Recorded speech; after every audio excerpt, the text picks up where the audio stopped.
Oke, mungkin sebelum kita mulai, boleh pada on cam dulu yuk. Kita ceritain dulu virtual background kalian apa tuh. Dari aku dulu ya. Jadi, ya ini enak banget guys. Jadi ini namanya adalah Hakata Ramen. Ya, salah satu mereknya, mereknya Hakata. Cuman walaupun sebenarnya mie instan ya judul virtual background-nya, tapi ya udah emang aku suka banget ramen. Salah satunya yang paling enak itu Hakata. Jadi kalian kalau misalnya punya rezeki untuk makan Hakata, karena Hakata tuh mahal banget. Jadi kayak kalau misalkan punya rezeki makan Hakata, cobain dulu. Karena ini emang seenak itu. Apalagi si telurnya nih, enak banget. Kalian harus cobain. Ada yang mau ceritain juga nggak instan kesukaan kalian? Siapa nih? PLL. Siapa nih PLL? Oh, Indomie. Oke, Indomie apa tuh?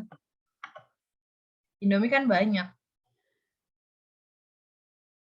Geki Kara tuh apa ya?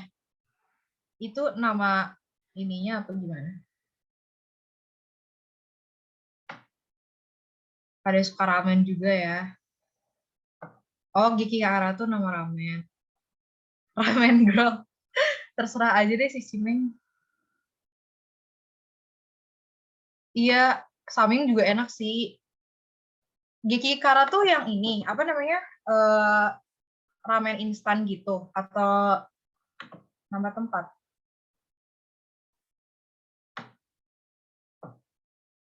Ya udah, daripada jadi pada lapar sore-sore ini, mending kita mulai aja ya. Iya yuk pada ini dong mau Rahel Sinaga boleh ceritain nggak kenapa suka lemonilo? Jujur aku belum pernah cobain. Suka aja Kak, enak banget. Aku suka Kalau rasanya. yang pedesnya kamu dicobain belum? Belum, Yang aku apa sih? sih coba yang ini aja. Oh, oke. Katanya enak banget tuh yang pedesnya. Ada lagi guys? Kalau oke. Yang lain boleh pada cerita juga nih. Ada yang mau cerita nggak? Ini atas nama Razan Fawas suka mie apa nih?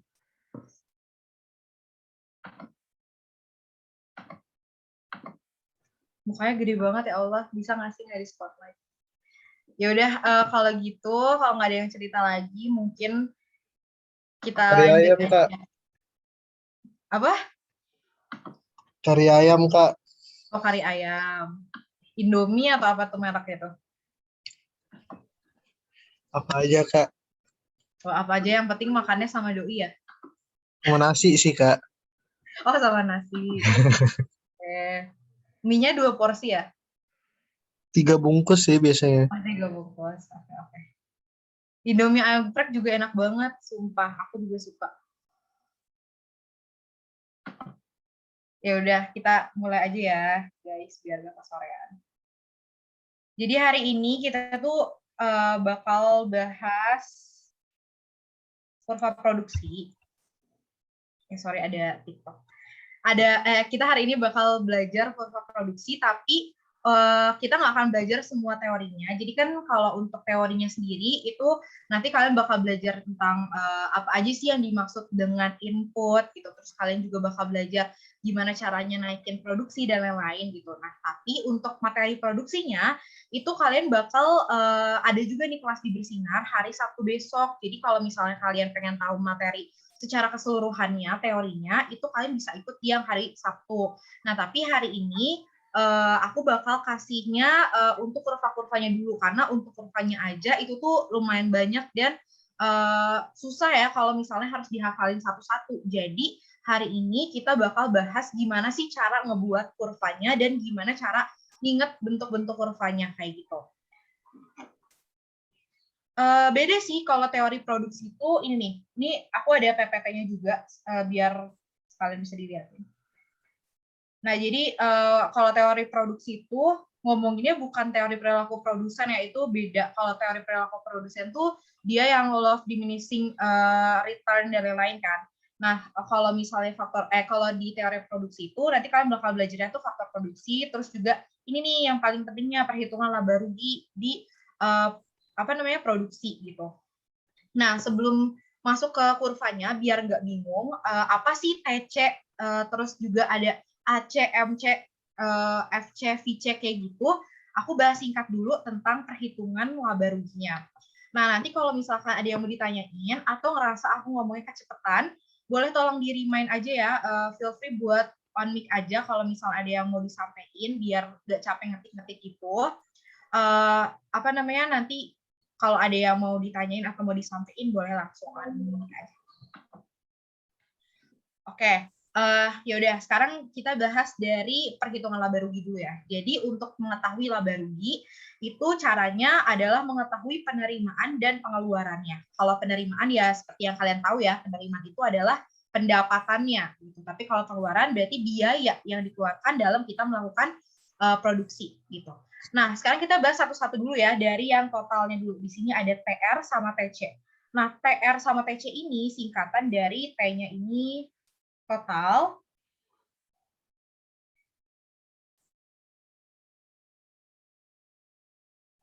ini singkatannya adalah total. Ya, betul. R-nya itu adalah revenue, atau artinya adalah penerimaan tadi. Dan ada yang namanya si C ini. Kalau C dia adalah cost.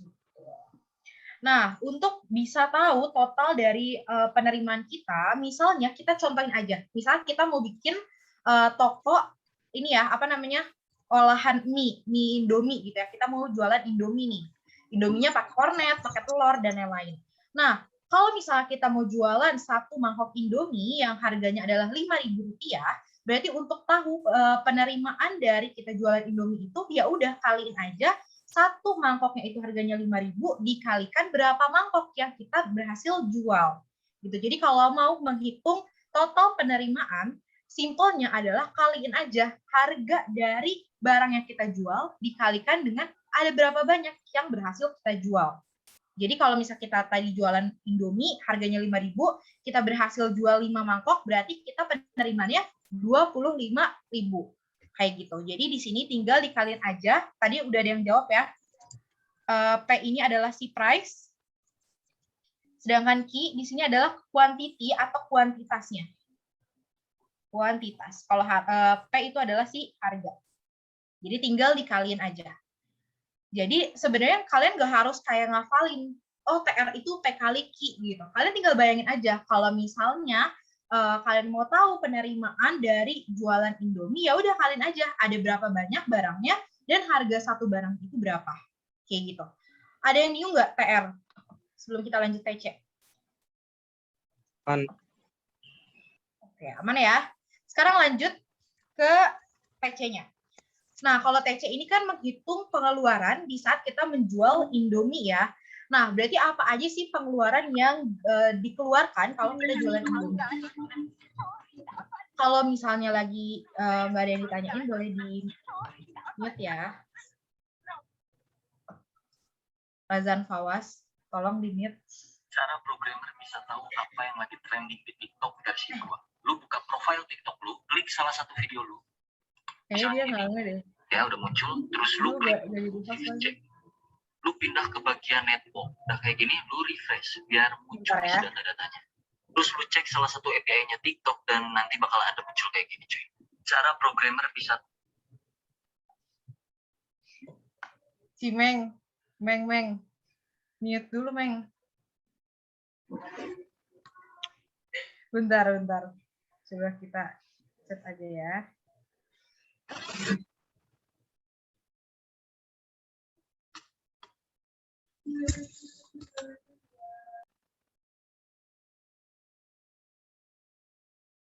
Oke, udah. Lanjut ya. Nah, jadi tadi kita misalnya jualan. Oh, boleh Katrin, ada yang mau ditanyain?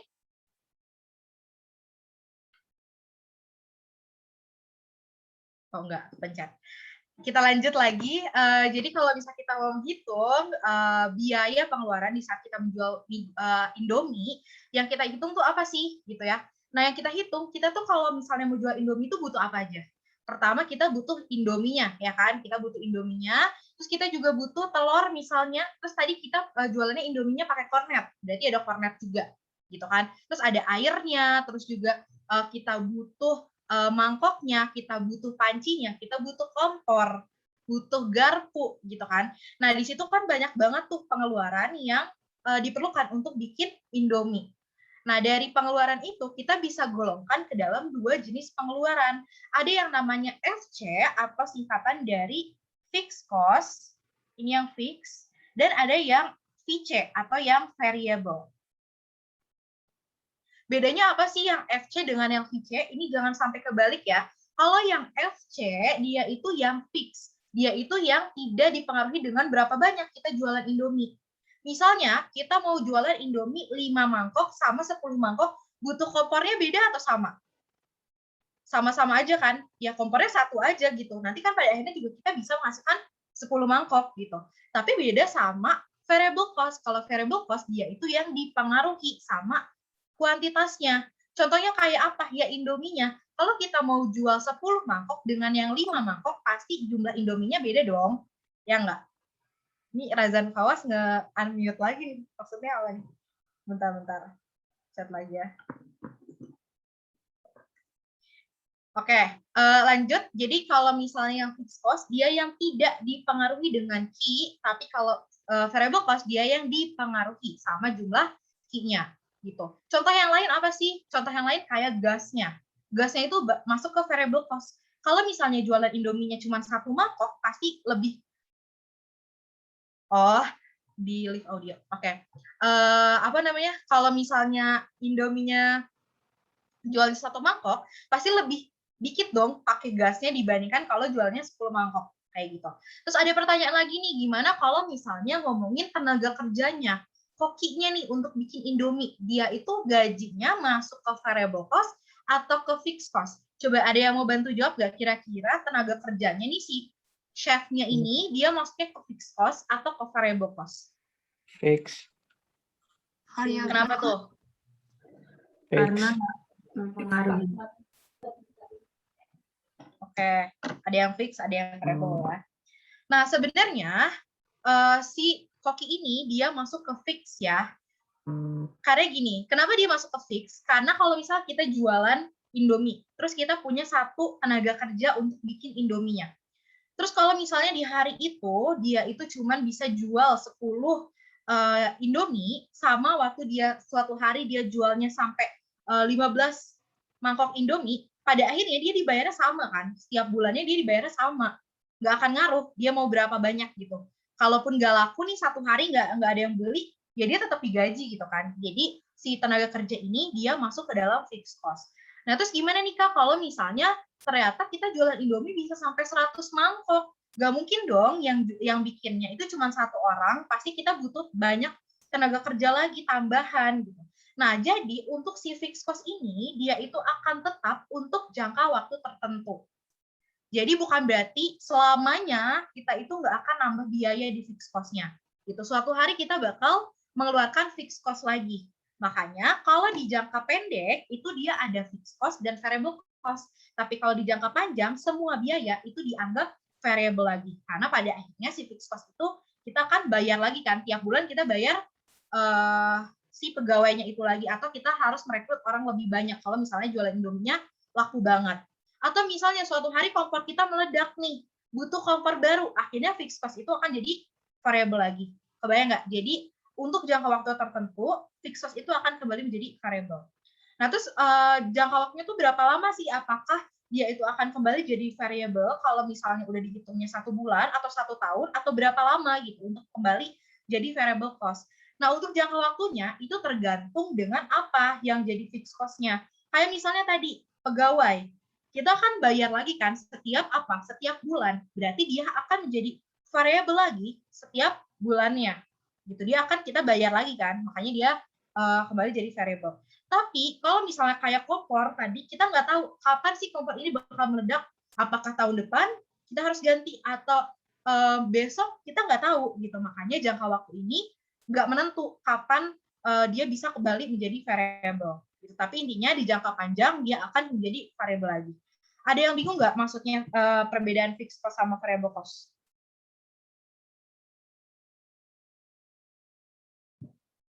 Aman ya? Aman. Oh, masih bingung nih, Catherine. Winda juga. Boleh ditanyain lagi. Cara bedainnya gimana? Oke, jadi gini. Kalau si variable cost, dia itu biaya yang dipengaruhi sama key. Oke, boleh. Bentar. Jadi kalau si variable, dia itu dipengaruhi key. Jadi dia berubahnya, maaf Ayu, aku lambatin aja. Jadi dia itu si variable cost, dia itu berubahnya karena key-nya itu bertambah. Tadi misalnya kita mau menghasilkan 5 mangkok Indomie sama 1 mangkok Indomie, pasti harus bertambah dong variable cost-nya, ya kan? Nah, kalau tenaga kerja gimana? Kenapa si tenaga kerja kenapa FC? Nah, karena gini, kalau kita jualan Indomie, tapi lakunya cuma 1 mangkok, kita menggaji orangnya sama aja dong. Sama kalau lakunya itu 5 mangkok. Nggak akan ngaruh gitu. Kecuali kita udah sangat-sangat sukses nih jualan Indomie sampai yang belinya itu ratusan. Akhirnya kita harus menambah orangnya. Makanya untuk jangka waktu tertentu nih, untuk jangka panjang, jangka waktu tertentu, dia itu akan jadi VC. Dia akan kembali jadi variable cost karena kita harus nambah orang lagi, nambah pegawai lagi. Tapi bukan berarti 100 mangkok Indomie sama 102 mangkok Indomie kita harus nambah orang lagi atau enggak gitu. Ya kalau misalnya kita punya pegawai kerja 5 orang untuk bikin 100 mangkok Indomie, bukan berarti kalau nambah 1 mangkok lagi kita harus nambah orang lagi kan. Makanya untuk jangka waktu tertentu dia akan jadi fixed cost. Gitu. Ada yang masih bingung nggak bedainnya?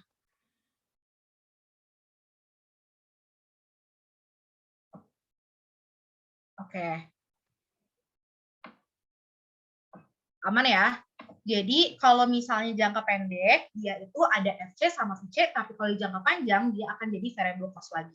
Gitu. Kalau misalnya kita butuh tambahan atau misalnya rusak gitu barangnya, akhirnya kita harus beli lagi. Itu untuk PC sama TR ya. Sekarang kita lanjutnya ke ARAC dulu ya, sebelum kita ke MC dan MR. Nah, di sini ini singkatan dari average atau rata-rata. Jadi kalau kita lihat AR, berarti kita menghitung rata-rata dari penerimaan, tapi kalau AC berarti rata-rata dari pengeluaran. Gitu.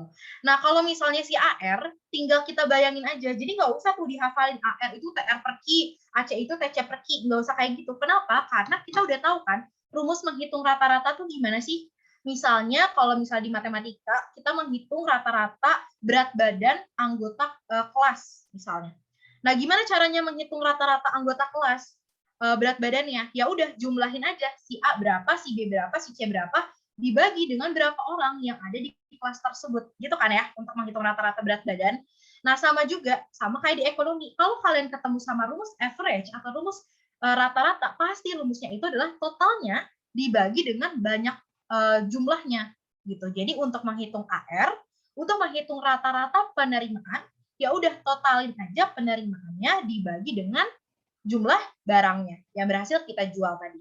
Nah, TR-nya tadi kita udah belajar ya, TR itu adalah si P kali Q-nya. Gitu. Jadi dihitung TR-nya dibagi dengan Q. Itu jadi rata-rata penerimaan. Nah, sama juga kalau misalnya kita mau menghitung rata-rata pengeluaran AC, ya udah totalin aja pengeluarannya dibagi dengan banyak barangnya. Gitu. Ini simpel banget sih kalau AR sama AC. Ini juga berlaku untuk kalau misalnya kalian udah ketemu sama rumus-rumus average yang lain. Nanti kalian ketemu sama average utility, terus juga ada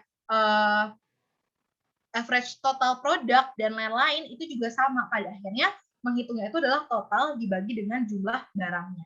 Gitu, akan selalu seperti itu. Untuk AR sama AC ada yang mau ditanyain dulu nggak?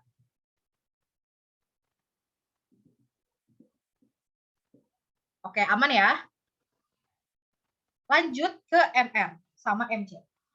Ini aku hapus ya yang ininya, biar nggak apa pusing. Nah, kalau si M di sini artinya adalah marginal. Ini kalian bakal sering ketemu juga di ekonomi, ada marginal propensity to consume, marginal propensity to saving, terus juga nanti ada marginal product, marginal utility, dan lain-lain. Pokoknya marginal itu artinya adalah tambahan, gitu. Jadi marginal adalah artinya tambahan. Nah, kalau MR berarti dia kan marginal revenue atau tambahan penerimaan. Kenapa sih penerimaan ini bisa bertambah? Ya kayak tadi misalnya kita itu jualan 5 mangkuk Indomie gitu kan. Nah, kalau misalnya kita berhasil nih menjual 1 tambahan mangkok, kira-kira tambahan penerimaannya itu berapa sih? Kayak gitu. Itu yang dimaksud dengan marginal. Jadi kalau kita menambah sesuatu, berapa sih tambahan penerimaannya? Atau berapa sih kalau kita mau tambahin jual 1 mangkok Indomie tambahan, jadi berapa sih nambah biaya yang harus dikeluarin? Gitu. Itu yang disebut sebagai marginal revenue dan marginal cost. Cara menghitungnya gampang banget. Caranya adalah rumus AR-nya tadi untuk MR, rumus AR-nya tadi tinggal kita tambahin delta di atas dan di bawah. Kenapa harus pakai delta? Delta itu apa? Delta itu artinya adalah selisih gitu. Jadi kalau misalnya ada delta TR, di sini artinya adalah TR yang kedua dikurangi dengan TR yang pertama. Berarti kalau delta Q adalah Q2 min Q1. Jadi dia mencari selisihnya, mencari peningkatannya.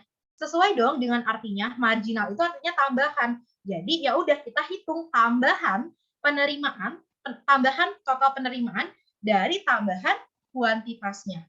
Delta TR per delta Q. Gitu. Nah, si MC juga sama, rumus AC-nya tadi tinggal kita tambahin delta di depannya. Jadi kalau misalnya kalian ketemu sama rumus marginal, apapun itu nantinya, misalnya kalian ketemu sama MU, ya udah MU itu pasti delta TU per delta Q. Kalian ketemu MP, udah pasti dia delta TP per delta Q. Akan selalu seperti itu. Jadi totalnya, tapi harus ada deltanya kalau misalnya mau marginalnya. Tapi kalau average, dia langsung TU per Q. Berarti kalau AP, dia TP per Q, kayak gitu. Ada yang mau ditanyain nggak sampai sini untuk yang marginal?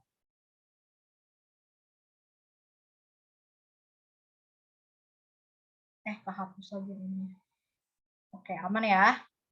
Ini tadi TR2 min TR1.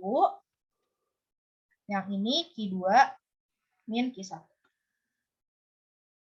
Ini berarti TC2 min TC1.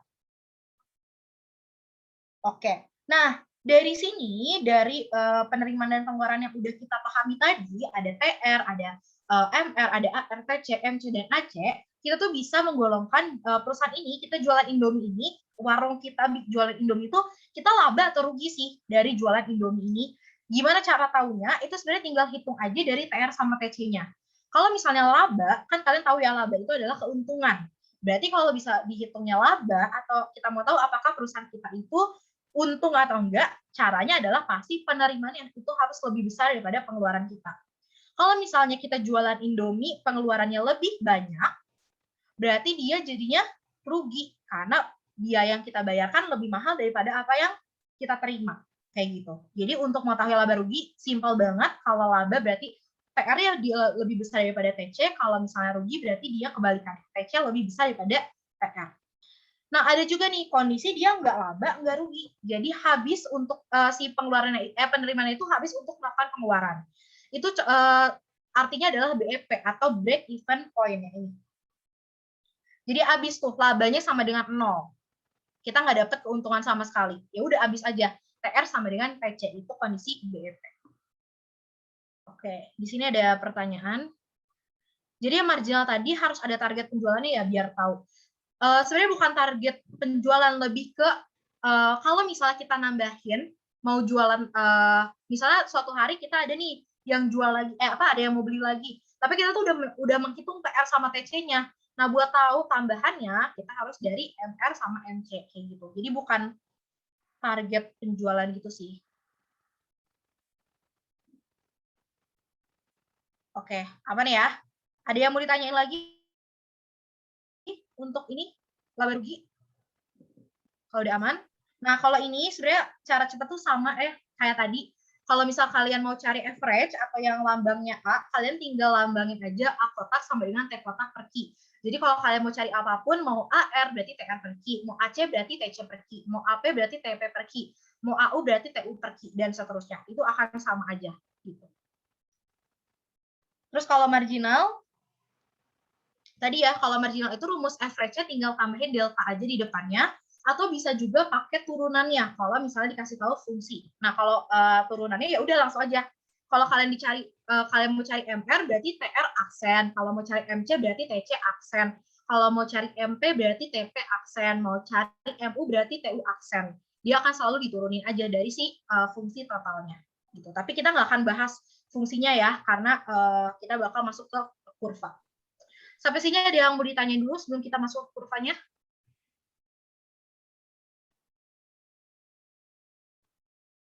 Oke, aman ya. Sekarang kita masuk ke pembuatan kurvanya. Nah, ini ya, kurva-kurvanya itu ada banyak. Jadi, biar gampang, kita bikin manual aja. Nanti kalau ada yang bingung, ditanyain ya.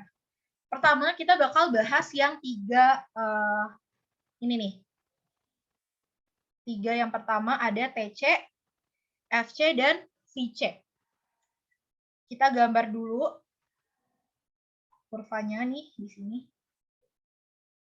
Ini ada P, ini ada Q-nya. Nah, sekarang kita artiin dulu, ini ya, TC itu kan tadi rumusnya apa? TC itu rumusnya adalah biaya yang fix ditambah dengan biaya yang berubah, ya kan? Biaya yang tetap ditambah dengan biaya yang selalu berubah sesuai dengan Q-nya. Nah, kita gambarin satu-satu dari yang FC dulu ya, dari FC. Nah, kalau FC misalnya tadi kita mau jualan Indomie, biaya fixnya itu dia ada, ini contoh aja ya, fix cost-nya misalnya ada 3.000. Ini biaya yang tetapnya, itu ada 3.000. Berarti kita bisa contoh ini, kalau Q-nya 1, berarti berapa tuh? FC-nya? Ya 3.000. Iya, betul. Karena kan dia tidak dipengaruhi. Kalau Q-nya 2, ya sama. Dia juga bakal 3.000. 3.000. Iya, karena kan dia tidak dipengaruhi. Kan dia fixed cost. Jadi dia sama aja terus. Terus kalau misalnya Q-nya 3, berarti dia ya sama aja. Dia fixed cost-nya ada 3.000. Karena dia kan nggak berubah kan, nggak ada Q-nya gitu. Makanya dia akan selalu tetap untuk jangka waktu tertentu. Makanya di sini gambar kurva si fixed cost ini dia bakal lurus terus. Atau namanya horizontal. Pada tingkat harga tertentu, misalnya di sini 3.000 ya tadi. Nah, makanya dia bakal lurus terus. Gitu. Itu untuk si fixed cost-nya. Sekarang kita lanjut ke variable cost. Nah, misalnya di sini biaya variable-nya itu, variable-nya ini dia misalnya berapa ya? 2.500 lah ya. 2.500 Q. Nah, kenapa kalau variable cost dia ada Q-nya? Karena tadi variable cost itu dia dipengaruhi kan dengan tingkat kuantitasnya. Jadi, variable cost ini dia pasti bakal ada Q-nya. Beda sama fixed cost. Kalau fixed cost dia ya udah 3.000 aja. Nggak ada Q-nya karena dia tetap. Tapi kalau variable cost dia itu ada Q-nya. Dipengaruhi dengan banyaknya barang. Gitu. Ya udah, sekarang kita masukin nih. Berarti kalau misalnya di sini VC, tadi VC-nya itu adalah 2.500 Q. Berarti kalau misalnya dia Q-nya 1, berarti berapa tuh VC-nya? 2,5 juga. Iya, 2.500. Kalau Q-nya 2? 5.000. 5.000. Betul. Kalau Q-nya 3? 7,5. 7.500. Betul. 7.500 dan seterusnya ya. Dia itu akan selalu naik, ya kan? Dia akan selalu naik. Tapi kalau misalnya Q-nya sama dengan 0, bisa nggak sih? Bisa dong. Pasti ada dong kemungkinan kita tuh nggak jualan. Q sama dengan 0 berarti jadi berapa? Ya 0. Iya, karena kita kan nggak pakai Indominya kan, nggak butuh Indominya. Jadinya 0 gitu. Nah, berarti si variable cost ini dia itu angkanya bakal selalu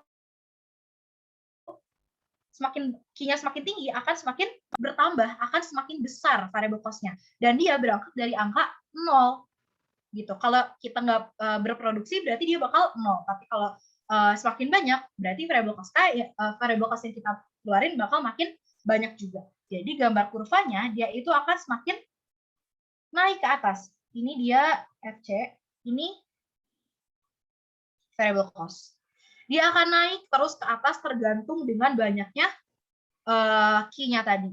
Dan dia berangkat dari angka 0. Gitu. Kebayang nggak sampai sini? Ada yang mau ditanyain dulu untuk fixed cost dan variable cost?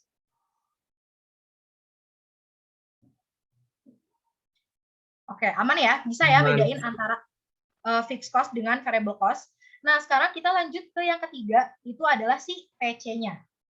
Nah, TC-nya dia jadi gimana tuh bentuk fungsinya?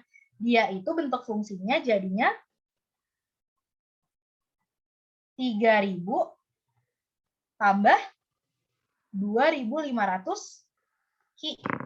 Yang ini adalah si fixed cost-nya, ini yang variable cost-nya. Gitu. Jadinya 3.000 ditambah 2.500 Ki. Langsung kita masukin. Kalau misalnya Ki-nya 1, berarti berapa tuh? TC-nya jadinya 3.000 ditambah 2.500. Ya kan? Sama dengan 5.500.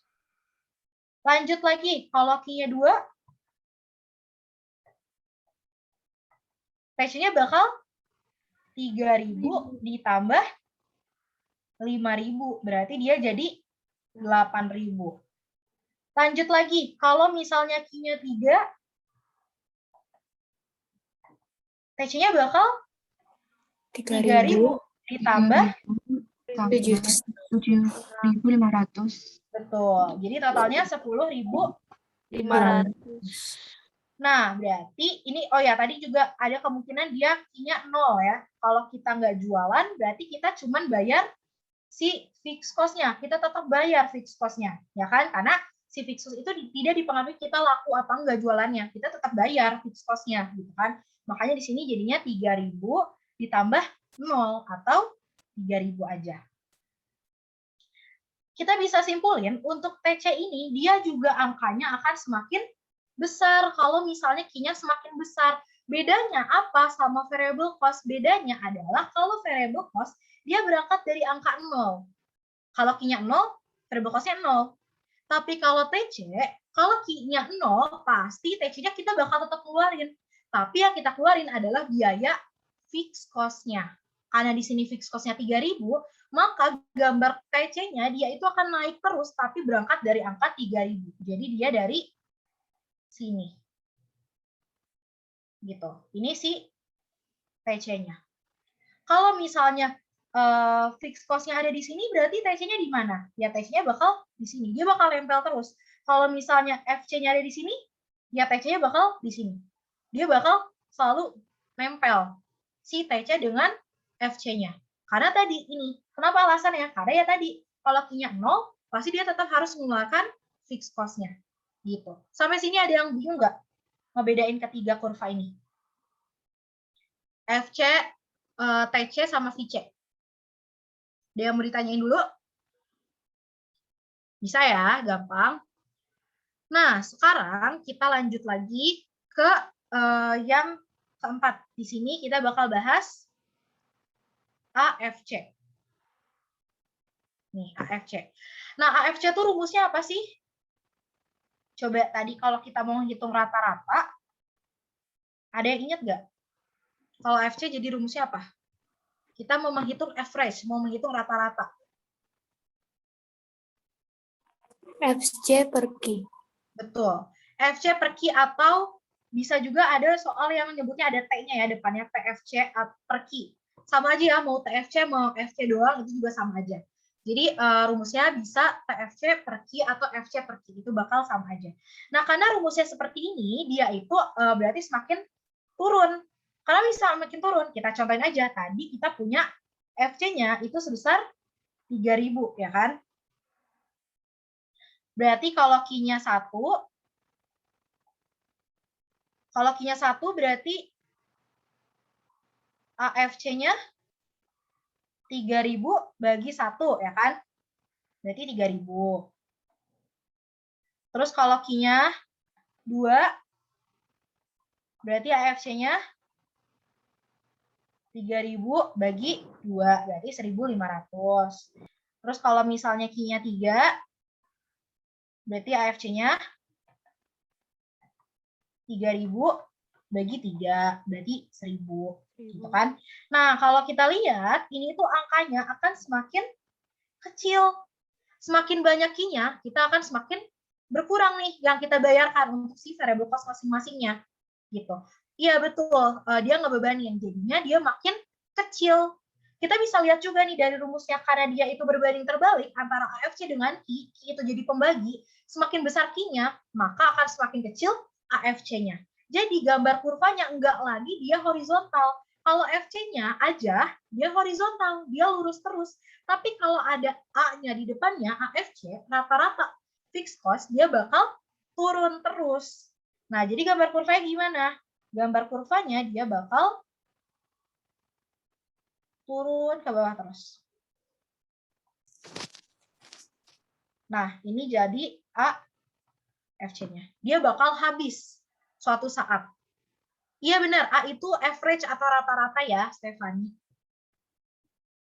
Jadi dia makin turun, semakin habis, makanya tadi si fixed cost itu bisa di jangka panjang akan kembali jadi 0 kan. Kita akan bayar lagi, jadi variable lagi gitu kan. Makanya dia bisa digambarkan dari si AFC-nya. Iya betul. Kenapa dia nggak lurus? Karena kalau lurus itu dia benar-benar ketebak gitu berapa lama jangka waktunya dia bakal habis. Iya, kalau maksud mungkin tadi maksud bentar. Tadi siapa yang nanya? Catherine ya. Tadi maksud Catherine kenapa bengkok nggak turun ke bawah gitu kan ya? Karena kalau turun ke bawah terus itu jadinya kebalik dan maksudnya gimana ya? Dia tuh turun terus ke bawah tapi dia tuh nggak menggambarkan kalau dia tuh semakin landai kurvanya. Harusnya dia akan semakin landai atau akan semakin lurus gitu. Ini ke bawah tuh lurus terus ke bawah gitu. Tapi semakin rendah. Kalau misalnya kayak gini, ini jadinya terlalu ekstrim kurvanya dan akhirnya kita nggak tahu kapan dia bisa landai karena kan turun terus ke bawah. Dia bakal jadi negatif malah nih ke bawah sana kan. Padahal harusnya ya dia bakal semakin landai. Gitu. Sama ya, dia akan selalu P dan Q. Akan selalu P dan Q. Oke, lanjut lagi ya. Sekarang ke 3 ini trio macan, ini selalu barengan dan ini yang paling sering banget. P itu price, by the way, harga.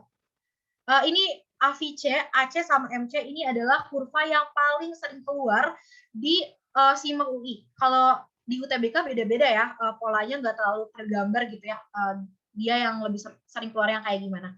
Cuman kalau kalian ngerjain soal SIMA UI, at least 10 tahun terakhir, ketiga kurva ini tuh sering banget keluar. Gitu. Kenapa sering keluar? Karena lebih ribet dibandingkan dengan 4 kurva yang pertama. Kalau 4 kurva yang pertama ini bisa kebayang gitu. Tanpa kita hafal gambar kurvanya gimana, pas ngerjain pasti mungkin aja kalau kita udah tahu, oh TC itu adalah FC tambah VC. Terus kita tahu konsepnya kalau FC itu adalah biaya yang tetap, variable cost itu dia yang berubah. Betul, dia cuma bisa disimak aja. Enggak ya, kita harus bisa ngerjain soalnya. Nah, jadi kita coba gambarin ya kenapa si 3 ini susah untuk dibahas. Ada AVC, AC, dan MC. Kalau ada yang bingung nanti ditanyain aja ya, karena ini agak-agak rumit. Nah, jadi si AC dan AVC ini dia itu bentuk kurvanya turun kemudian naik. Jadi dia bentuknya kayak U. Kalau yang tadi kan dia ada yang turun terus, ada yang naik terus ke atas, ada yang lurus gitu kan, ada yang dia bengkok, dia yang cekung gitu ya. Nah kalau misalnya AVC sama AC dia itu bentuknya kayak huruf U. Dia turun kemudian naik, dia naik tergantung dengan jangka waktu tadi. Untuk jangka waktu tertentu dia bakal turun, tapi dia bakal naik kayak gitu. Pasti AC memotong sumbu MC. Nah nanti kita lihat ya apakah AC memotong sumbu MC. Jadi si AC sama AVC dia gambar kurvanya adalah U ya. Ini kita gambarin dulu. Ini ada P, ini ada Q. Sama ya, dia akan selalu P dan Q. Dia turun kemudian naik. Ini anggap aja lurus ya. gambar kurvanya. Nah, yang di atas itu yang si AC, yang di bawah ini adalah si AVC. Nah, karena dia bentuknya U, karena dia bentuknya turun kemudian naik, kapan sih dia itu akan naik? Kapan sih dia itu bakal gambar kurva itu bakal naik lagi ke atas? Dia pasti punya titik terendahnya kan? Dia punya titik terendah di mana di saat dia turun terus, dia akan suatu saat bakal naik lagi. Dia punya titik terendahnya, punya titik minimumnya. Nah, terus dia itu punya nih satu lagi kurvanya, namanya si MC tadi. Nah, tadi yang di chat sama LL, bilang kalau AC memotong sumbu sama sumbu MC. Nah, sebenarnya yang memotong itu bukan AC-nya, bukan AC yang memotong MC, kebalikannya, malah MC yang memotong AC. Jadi bayangin nih, ada AC sama AVC, dia turun gitu ya, terus tiba-tiba dipotong sama satu kurva, nama kurvanya adalah si MC, marginal cost gitu. Dia itu gambar kurvanya sama juga, turun kemudian naik, tapi turun kemudian naiknya kayak checklist. Gitu, kayak gini. Turun kemudian dia naik, tapi bukan huruf U. Gitu ya. Jadi kalian harus bisa bedain ya. Kalau AC sama AVC dia turun kemudian naik tapi bentuknya U, tapi kalau si MC dia turun kemudian naik tapi bentuknya kayak checklist. Gitu. Ada kondisi di mana dia itu lebih rendah, maksudnya dia turun kemudian dia bisa naik. Gitu. Nah, kita bakal bahas beberapa hal dari pembentukan AC, AVC dan MC ini. Yang pertama tadi ya, AC dan AVC dia bentuknya U, berbentuk U. Yang di atas adalah si AC-nya. Yang di bawah si MC. AVC maksudnya. Gitu. Nah, terus yang kedua,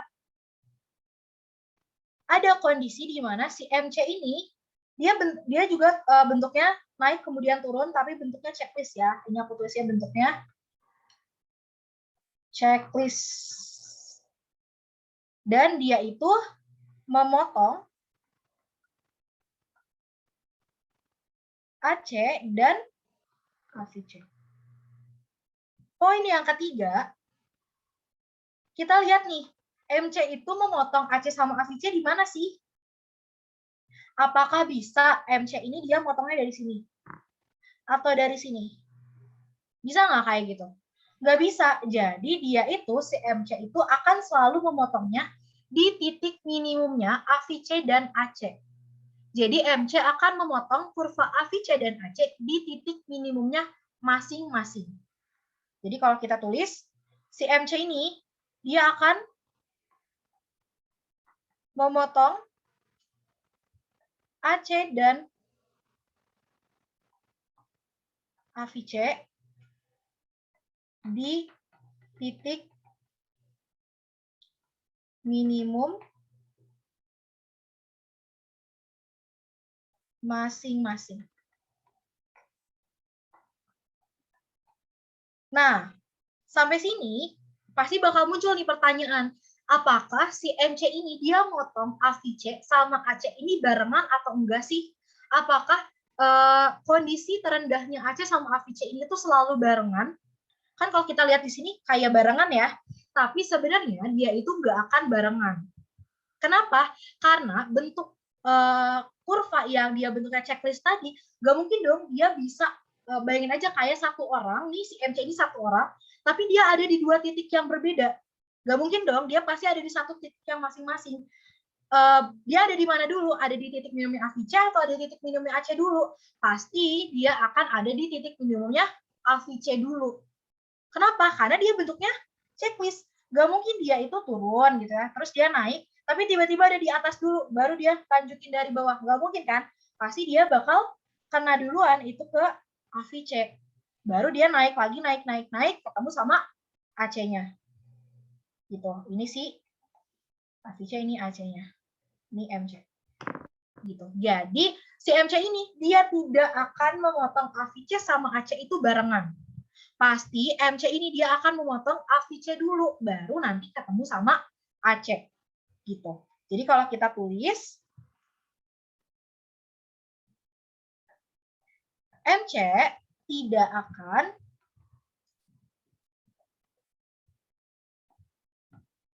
akan memotong AVC dan AC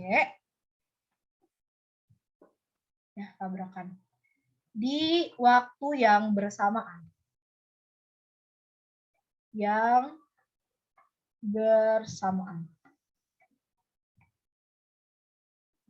Ada pertanyaan? Bentar. Mau tanya berarti MC bakal naik di kuantiti yang sama ya, Kak? Maksudnya gimana tuh, Catherine?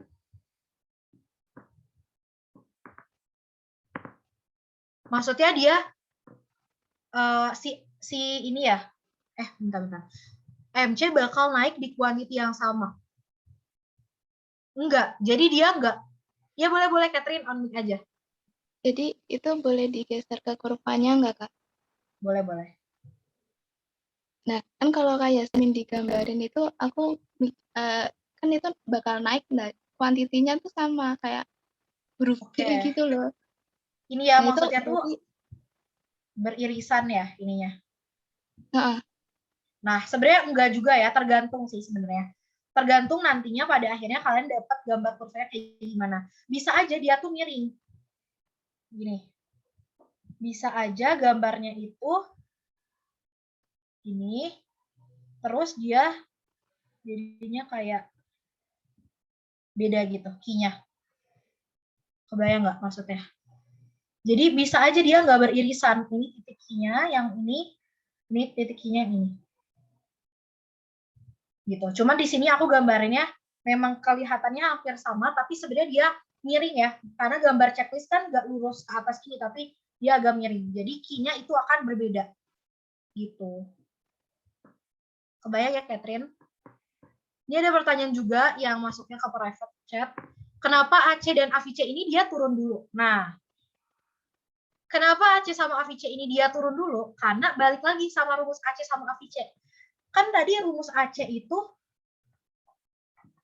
adalah TC per Q, ya kan? Kalau AVC dia VC per Q. Dia memang akan turun dulu untuk jangka waktu tertentu, kemudian dia akan naik. Ya enggak? Karena kan dia bakal makin kecil. Kenapa dia turun dulu? Ya karena semakin besar Q-nya, dia akan semakin turun AC-nya. Tadi semakin besar Q-nya, semakin kecil AC-nya. Semakin besar Q-nya, akan semakin kecil juga sih AVC-nya untuk jangka waktu tertentu. Gitu. Tapi nanti dia bakal naik lagi. Kayak gitu. Kebayang nggak? Ini namanya siapa ya? Yang di chat. Titik doang namanya. Oke. Itu MC naik gara-gara apa? Ya, karena MC itu rumusnya tadi, MC itu rumusnya adalah delta TC per delta Q. Ya kan? Nah, kenapa dia itu akan lebih yang drastis, yaitu naiknya, bukan turunnya? Karena M itu kan marginal, tambahan. Gitu kan? Makanya semakin banyak Q-nya, dia akan semakin banyak marginalnya suatu saat. Gitu. Makanya dia ada saat-saat tertentu dia bakal naik banget dan dia lebih drastis dibandingkan dengan penurunannya gitu, karena yang namanya marginal itu dia adalah tambahan, makanya dia akan semakin naik ke atas gitu. Jadi kalau kita gambarin ulang pembentukan kurvanya, ini aku hapus ya yang di bawah ini, yang ini. Bentar.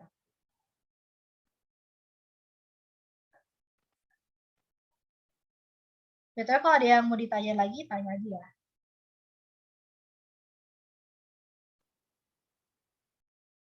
Tapi MC-nya turun bisa, tapi MC kurvanya bisa turun nggak, Kak? Apa naik terus? Dia bakal turun, kemudian dia bakal naik. Jadi dia nggak akan turun lagi ya.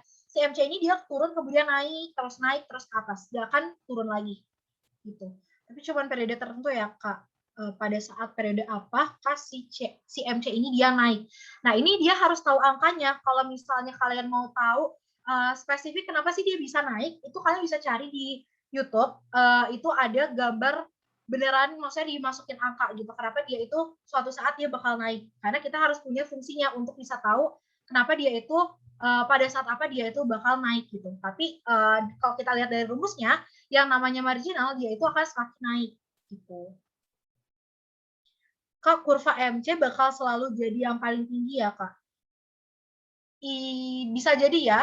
Kenapa dia bisa paling tinggi? Karena dia itu naiknya lebih drastis, lebih curam dibandingkan dengan si AC sama AVC. Kalau AC sama AVC kan dia bentuknya U ya.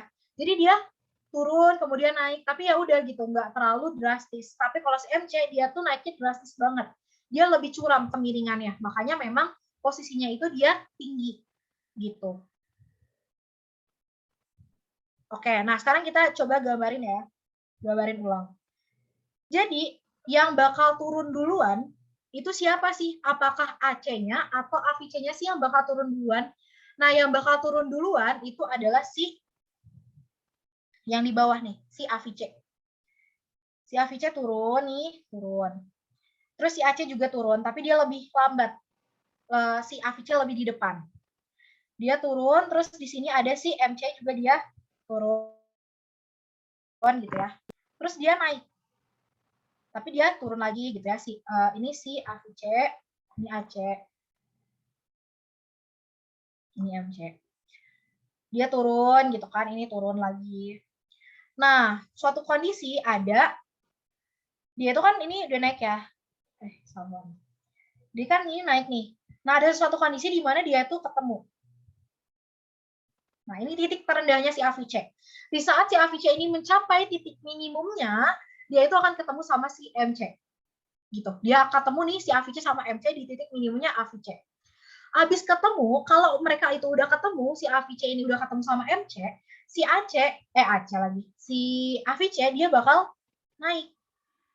MC juga bakal naik. Dan kelihatan ya di sini si AC itu dia naiknya lebih drastis dibandingkan dengan si AVC.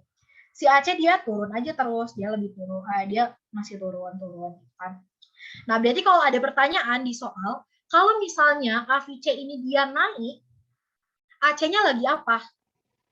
Kalau AVC-nya lagi habis naiknya, habis potongan terus dia naik, pasti AC-nya itu masih turun. Gitu. Nah, tapi ada kondisi di mana si AC ini akhirnya ketemu sama si MC di titik minimumnya. Ketemu nih. Nah, si AVC-nya ya dia naik aja terus gitu ya. Si MC dia ya makin naik lagi ke atas. Si AC karena dia udah ketemu sama MC, dia bakal naik juga. Dia akan menyusul si AVC-nya. Gitu. Dia bakal naik, ini naik. Dia bakal lebih drastis gitu. Kebayang nggak sampai sini? Ada yang mau ditanyain lagi?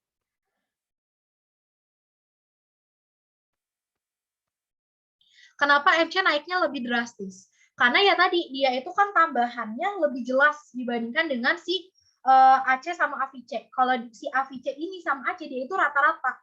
Jadi kalau rata-rata dia itu lebih landai dibandingkan dengan tambahan. Kalau tambahan itu dia lebih jelas, makanya dia lebih stagnan, lebih signifikan perubahannya. Dia lebih drastis ke atas terus. Tapi kalau misalnya rata-rata dia itu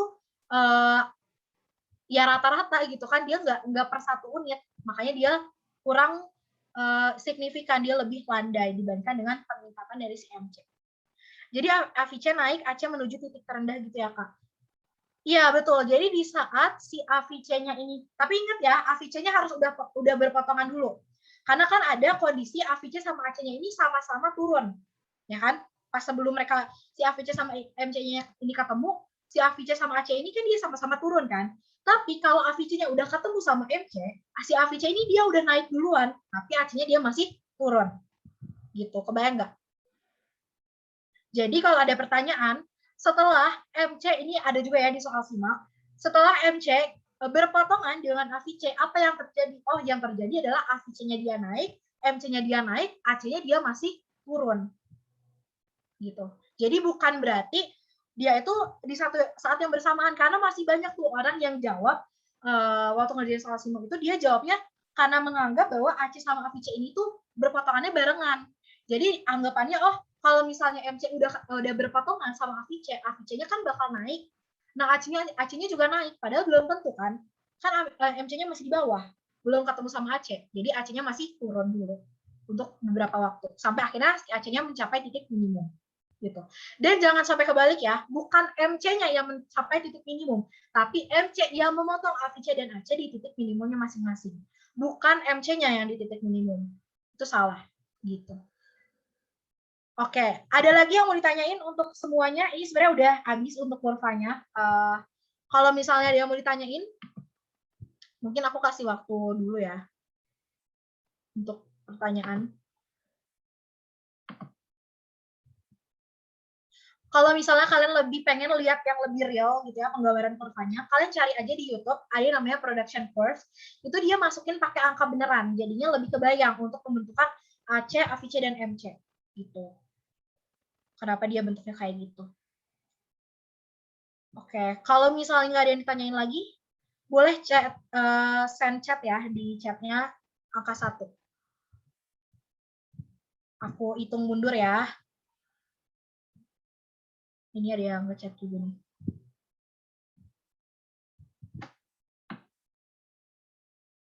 Iya, bakal ada di YouTube ya. Jadi kalau kalian masih bingung, nanti tonton lagi di YouTube. Jangan lupa subscribe ya, guys. Oke, karena udah pada nggak ada yang ditanyain lagi, mungkin dari aku sekian untuk pertemuan hari ini. Sebelum live nanti kita bakal ada foto dulu, cuman makasih banyak teman-teman yang udah datang hari ini. Semoga ilmu dan informasinya itu bakal kepake buat kalian. Mungkin buat kalian yang masih SMA, maksudnya yang kelas 1 atau kelas 2 bakal kepake di ekonomi di sekolah. Atau buat teman-teman semua yang bakal ikutan UTBK, ujian mandiri, KSI, UI, GM, dan lain-lain gitu. Jadi kalau misalnya kalian ada yang masih bingung, nanti boleh ditonton ulang lagi videonya, ada di YouTube Bersinar. Atau kalian juga bisa ikut lagi kelasnya Bersinar tentang teori produksi ini, ada di hari Sabtu ya guys, itu ada ngebahas tentang konsumsi dan juga produksi. Jadi jangan lupa untuk ikutan lagi. Tapi nanti tutorialnya gak sama aku ya, nanti ada dari Lucky sama Adila buat ngejelasin tentang teori produksinya. Nah sebelum kita live, boleh pada on cam dulu yuk, kita foto dulu. Gak apa-apa kalau nggak bisa pakai virtual background. Ini ada yang mau screenshot lagi nggak nih? Slide-nya. Oke, sambil nungguin pada on cam, boleh di screenshot dulu.